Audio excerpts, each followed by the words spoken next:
Hello tout le monde, c'est Sandrine et bienvenue sur ma chaîne YouTube. Donc aujourd'hui, un peu comme d'habitude, forcément si je fais une vidéo, c'est que c'est une nouvelle. Ne vous inquiétez pas, la première partie de ma vidéo sur tout ce qui est escroc et compagnie va arriver, ne vous inquiétez pas. Je pensais avoir un peu plus de photos justement des personnes qui sont en gros usurpées justement leurs photos, je pense en avoir un petit peu plus. J'en ai quelques-unes, des photos qui reviennent très régulièrement. Je vais peut-être regarder sur mon PC, parce que je vais en avoir quelques-unes, je crois. Mais bon, déjà, ça me ferait déjà une première partie, déjà, des photos qui reviennent régulièrement. Il y en aura peut-être une deuxième partie, justement, des photos qui reviennent. Là, pour le moment, c'est principalement des photos d'hommes, sachant qu'il y a aussi des photos de femmes qui ressortent assez facilement. Mais bon, ce sont des photos d'actrices sur porno. Très attention, les gars. Et les filles aussi. Déjà pour vous les mecs, si vous voyez que c'est des photos de femmes, faites gaffe parce que ce sont en fait des mecs qui sont juste derrière. Faites très attention. Alors je sais que c'est souvent l'actrice porno Dani Daniels qui ressort très régulièrement. N'hésitez pas à aller taper son nom dans Google pour voir à quoi elle ressemble en vrai. La photo va arriver, vous inquiétez, enfin la vidéo va arriver. Je vais essayer de vous la sortir aujourd'hui, cette première partie. Là en fait c'était vraiment une petite vidéo pour parler en fait de ces gens par rapport en fait à la crise sanitaire que nous avons en ce moment. Je comprends pas les gens qui ont du mal en fait à mettre leurs poubelles dans les containers, à laisser leurs déchets traîner par terre. Un peu la preuve, vous voyez ce que je veux dire. Dans ma cité, il n'y a que de ça. Oui, j'habite en cité, on fait ce qu'on peut. Qui ont du mal à mettre leur masque correctement. Bon là, j'ai pas de risque. En ne le mettant pas dans le sens où je suis pas non plus dans les transports. Quand je prends les transports, je le mets, vous inquiétez pas. C'est de le mettre correctement déjà d'un. Mais c'est aussi et vous le mettre en le mettant que sur la bouche, je le répète, on le répéterait pas assez, il faut aussi le mettre sur le nez les gars, vous voyez ce que je veux dire. C'est aussi se laver régulièrement les mains, prendre ses distances.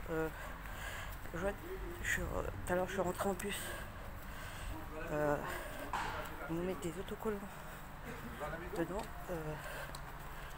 les gens se mettaient sur les autocollants, sachant que à ce niveau-là, quand il y a les autocollants, il ne faut pas aller dessus. Justement, il faut éviter. Mais non, les gens se mettent dessus. Non, c'est justement pour éviter qu'on soit tous agglutinés. C'est fait exprès. Donc à un moment donné, respectons justement à ce niveau-là.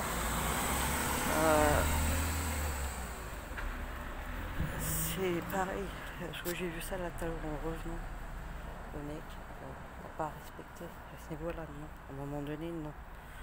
Je pense que c'est pareil. Le gars, au départ, il était dehors à l'extérieur, il avait bien mis son masque, il rentre dans le bus, il ne mettait que sur la bouche.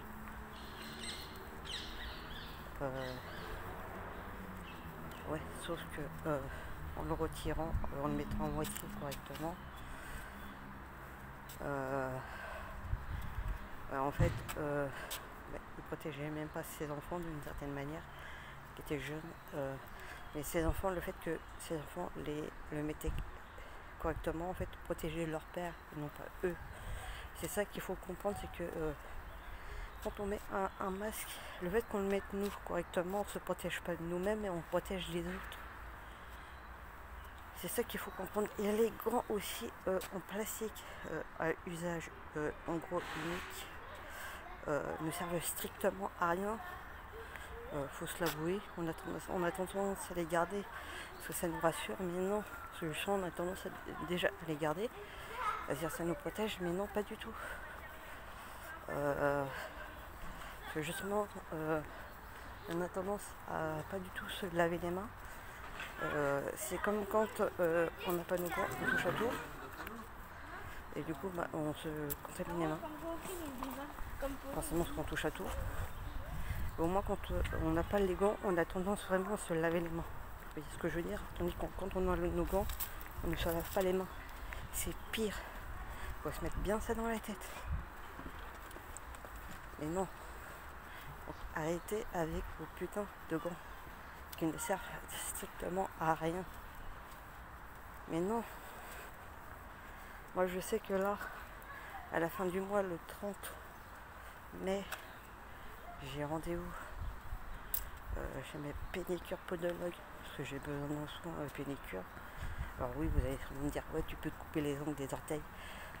Là n'est pas le problème. Le problème, c'est que sur 3 orteils, j'ai en gros 3 problèmes différents. Un ongle incarné, forcément, un ongle incarné, on ne peut pas le couper correctement parce qu'on n'a pas le bon outil.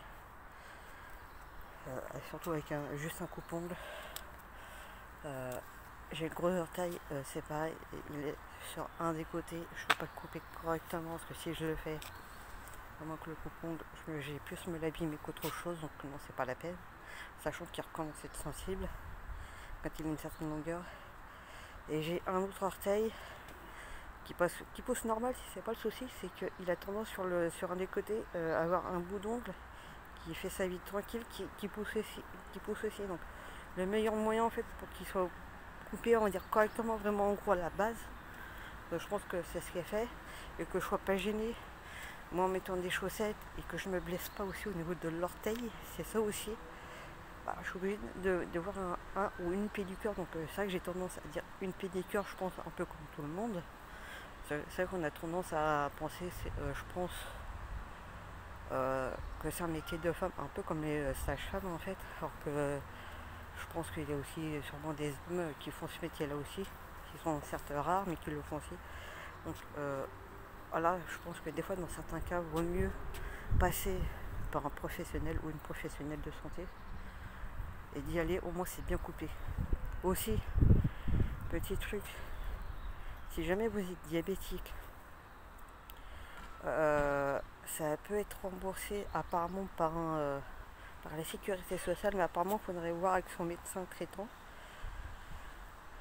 pour qu'il fasse, je crois, un courrier, quelque chose comme ça, pour passer après, je crois. Alors après, je sais plus s'il faut passer après directement par la pédicure ou voir directement après avec la sécurité sociale, mais ça peut être au moins en partie remboursé ou totalement. Mais je crois que ça doit être entièrement, que quand même diabétique, c'est genre de pathologie qui peut être prise en charge à 100%. Donc n'hésitez pas à vous renseigner soit auprès de votre médecin ou auprès de la sécurité sociale, parce que j'ai entendu ça hier par ma mère. Ma grand-mère qui me reste en fait est diabétique. Bon, c'est pas un très gros diabète en fait, mais elle va pouvoir en gros faire rembourser à ce niveau-là. Donc n'hésitez pas à vous renseigner si jamais vous êtes diabétique. Vous voyez ce que je veux dire? Alors après, je sais pas si ça peut passer du coup pour, au niveau des manucures, parce que forcément, je pense que si jamais on se coupe mal au niveau, quand on se coupe au niveau des ongles, des doigts du coup, je pense qu'on le sait tous, quand on est diabétique et qu'on se blesse, ça peut être grave en fait, vous voyez ce que je veux dire? Le moins de petits bobos, c'est... voilà. Donc n'hésitez pas à vous renseigner à ce niveau-là, vous voyez ce que je veux dire? Donc n'hésitez pas à liker, à vous abonner, et à bientôt pour une nouvelle vidéo.